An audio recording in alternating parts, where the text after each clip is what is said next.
Expression യൂണിൻ്റെ പുതിയൊരു വീഡിയോയിലേക്ക് എല്ലാവർക്കും സ്വാഗതം. അപ്പോൾ ക്രിസ്മസ് ഒക്കെ ആയില്ലേ, നമുക്കൊരു പ്ലം കേക്ക് ഉണ്ടാക്കിയാലോ? അതിനായിട്ട് ഇഷ്ടമുള്ള ഡ്രൈ ഫ്രൂട്ട്സൊക്കെ എടുക്കാമേ. നമ്മളിവിടെ എടുത്തിരിക്കുന്നത് കുറച്ച് ഉണക്കമുന്തിരി, ട്യൂട്ടി ഫ്രൂട്ടി, ഡേറ്റ്സ് കൊച്ചതായിട്ട് കട്ട് ചെയ്തതും, ചെറിയും റമ്മുമാണ്. ഈ ഡ്രൈ ഫ്രൂട്ട്സ് സോക്ക് ചെയ്യാൻ വേണ്ടിയിട്ട് റമ്മ് അതിനകത്ത് ഒരു സ്പടിക കുപ്പിയിലേക്ക് റമ്മ് ഒഴിച്ച് ഈ ഡ്രൈ ഫ്രൂട്ട്സൊക്കെ ഇട്ടിട്ട് അതിൻ്റെ അടപ്പ് ടൈറ്റ് ചെയ്ത് വെച്ചിട്ട് 1 മാസത്തിന് ശേഷം എടുക്കാമേ. അപ്പോൾ ഇങ്ങനെയാണ് ഇരിക്കുന്നത്. അതിനുശേഷം കുറച്ച് ചെറിയും സ്പൈസസും നട്ട്സും കൂടെ എടുത്ത് വയ്ക്കാമേ. അതിനുശേഷം പഞ്ചസാര നന്നായിട്ട് കാരമലൈസ് ചെയ്ത് വയ്ക്കാം.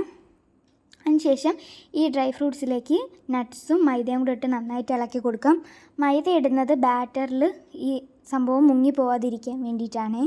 അതിനുശേഷം റൂം ടെമ്പറേച്ചറിലുള്ള ബട്ടർ നന്നായിട്ട് ബീറ്റ് ചെയ്ത് പഞ്ചസാര പൊടിച്ചതും കോഴിമുട്ടയും വാനില എസൻസും ലെമൺ ജ്യൂസും സ്പൈസസ് പൊടിച്ചതും ഒരു തുള്ളി ഉപ്പും പിന്നെ കാരമലൈസ് ചെയ്ത പഞ്ചസാരയും കൂടെ ഇട്ട് നന്നായിട്ട് ബീറ്റ് ചെയ്തതിന് ശേഷം മൈദ ഇട്ട് നന്നായിട്ട് ഇളക്കി കൊടുക്കാം. ഈ ഒരു ബാറ്റർ ആകുമ്പോഴത്തേക്കും നമ്മുടെ ഡ്രൈ ഫ്രൂട്ട്സ് ഇട്ട് നന്നായിട്ടൊന്ന് ഇളക്കി കൊടുക്കാം.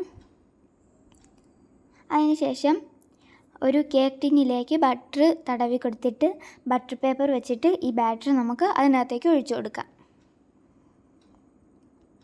എന്നിട്ട് അതൊന്ന് ടാപ്പ് ചെയ്യാം. എയർ ബബിൾസ് പോകാൻ വേണ്ടിയിട്ടാണ്. ഇപ്രാവശ്യം ഒരെണ്ണം എയർ ഫ്രയറിലും ഒരെണ്ണം ഓവനിലുമാണ് വെക്കുന്നത്. അതിനുശേഷം ആ കേക്കിൻ്റെ മുകളൊന്ന് ഡെക്കറേറ്റ് ചെയ്യുവാണ്. കുറച്ച് നട്ട്സും അതുപോലെ കുറച്ച് ചെറിയും വെച്ചിട്ടാണ് ഡെക്കറേറ്റ് ചെയ്യുന്നത്.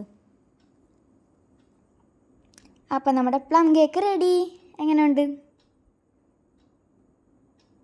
ഇത് ഇന്നലെ രാത്രിയാണ് ഉണ്ടാക്കിയത്, പക്ഷെ മുറിക്കുന്നത് രാവിലെയാണ്. അപ്പോൾ നമുക്കൊന്ന് മുറിച്ച് നോക്കാം. നല്ല സോഫ്റ്റ് ആയിട്ടുണ്ട്. ഇനി നമുക്കിതിൽ നിന്നൊരു പീസ് കഴിച്ചു നോക്കിയാലോ? അടിപൊളി. അപ്പം എല്ലാവർക്കും ഹാപ്പി ക്രിസ്മസ്. ബൈ.